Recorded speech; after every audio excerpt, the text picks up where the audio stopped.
প্রদর্শনকারীরা এসেছিল, কিন্তু আমরা তাদের কথা শুনে নাই, যার কারণে আজকের এই অবস্থা। তারপর আরেকটা জবাব তাদের হবে, তাদের জবাব হবে জাহান্নামের ফেরেশতা যখন জিজ্ঞাসা করবে দ্বাররক্ষী, জাহান্নামের দ্বাররক্ষীরা যখন জিজ্ঞাসা করবে তোমরা আজকে কেন এই ভয়াবহ জাহান্নামের ভিতরে এসেছো, তারা তখন জবাব দেবে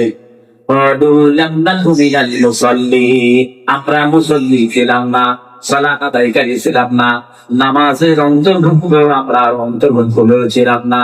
আজকে জুমার দিন আল্লাহ রাসূল সাল্লাল্লাহু আলাইহি ওয়াসাল্লাম জানিয়ে দিলেন তোমরা সকাল সকাল মসজিদে আসো, সকালে যে সর্বপ্রথম মসজিদে সবার আগে যে প্রবেশ করবে তার জন্য একটা কুরবানির সওয়াব নির্ধারিত করা হবে। সুবহানাল্লাহ, আমরা শুনি নাই?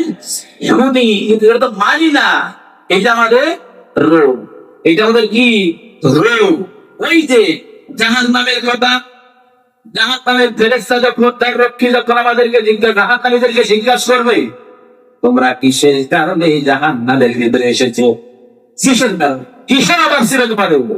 টাকা পয়সা ধন দেবে, অর্থ সম্পদ বলবে না, আমাদের কোনো কিছুরই সমস্যা ছিল না, আমরা মোটেই ছিলাম না,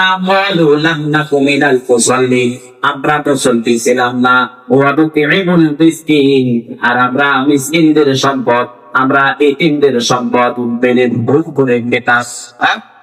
আমরা মিসকিনদেরকে দেখতে পারতাম না, মিসকিনরা যদি আমাদের দ্বারে আসতো আমরা তাদেরকে দূর করে তাড়িয়ে দিতাম। বলছি না জাহান্নামের ভিতরে জাহান্নামীদের খাদ্য আল্লাহ রাব্বুল আলামিন নির্ধারণ করে দিয়েছেন,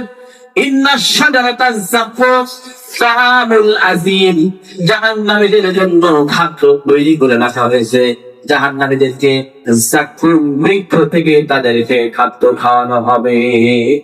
কিসের থেকে? জাকুম বৃক্ষ।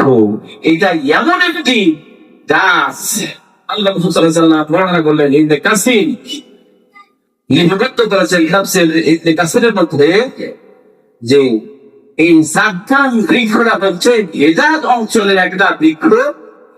এই বৃক্ষের এমন দুর্গন্ধ, এই বৃক্ষের এমন দুর্গন্ধ, এই দুর্গন্ধ যন্ত্রণায় কোন পশু প্রাণী ওই গাছের বিক্রি করতেও হতো না।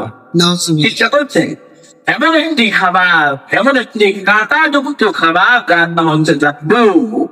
এই জাক্কুম গাছের ফল, এই জাক্কুম ফল খাওয়ানো হবে কাকে? জাহান্নামীকে। এটা হচ্ছে জাহান্নামের সর্বপ্রথম খাদ্য। এই খাদ্য খাওয়ার পরে জাহান্নামীদের এমন পরিস্থিতি হয়ে যাবে, এই